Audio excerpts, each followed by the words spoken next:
جاي من فرنسا خاصهم يطبقوا المثل المغربي اللي كيقول البق ما يزهق. بق الفراش باد باغز كينتقل في الحوايج ديال الانسان، هو ما كيطيرش ما كينقش، ولكن كيمشي بالزربه من شراجم دار لدار، وخصوصا في الحوايج والاثاث والشكاير. البارح في ميناء طنجه تم الرصد ديال هذا البق هذا في واحد الباخره اللي جايه من فرنسا. بق الفراش ولا البيد باكس كاينين اكثر من 90 نوع، جوج اللي معروفين بزاف واللي كيمصوا الدم ديال الانسان اللي هما السيماكس لاكتيولاريس والسيماكس ايميبتيروس. كيعيشوا من الدم ديال الانسان، خصوصا فاش كيكون الانسان ناعس من الوحده حتى ل5 ديال الليل، لانهم في ذاك الوقت اللي كياخذوا راحتهم في المصان ديال الدم.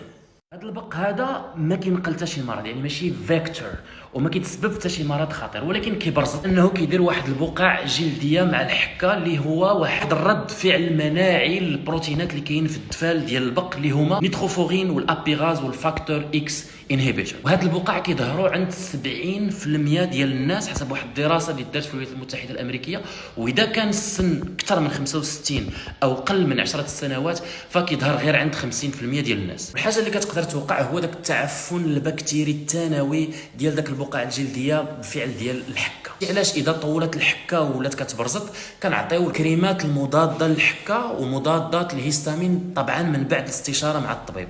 واذا ولات الحكه لا تطاق والبقع الجلديه كانوا كبار، هنا كنعطيو لي كورتيكويد كريم، ولكن من بعد الاستشاره مع الطبيب، لان الكريمات الكورتيكويد ما كنعطيوهمش فاش كيكون تعفن ديال الجلد او تقرحات على مستوى الجلد. اساس العلاج ديال البق هو الوقايه منه، تنظيف ديال الديور بلاسبيراتور بالمكنسه الكهربائيه، لان هي اللي كتقضي على داك البيض ديال البق. غسيل ديال الحوايج والفراشات بالماء سخون والتنشاف ديالهم بدرجه عاليه ديال الحراره. واحد الحاجه اللي هي مهمه هو ان البق ديال الفراش باد باغز مقاوم للمبيدات ديال الحشرات لي زانسيكتيسيد، يعني ان داك المبيدات ديال الحشرات بلا ما ديروهم بزاف لا قدر الله اذا دخل هذا البق هذا، لان الضرر ديالهم يقدر يكون اكثر من النفع ديالهم، خصوصا على الوليدات ديالنا الصغار.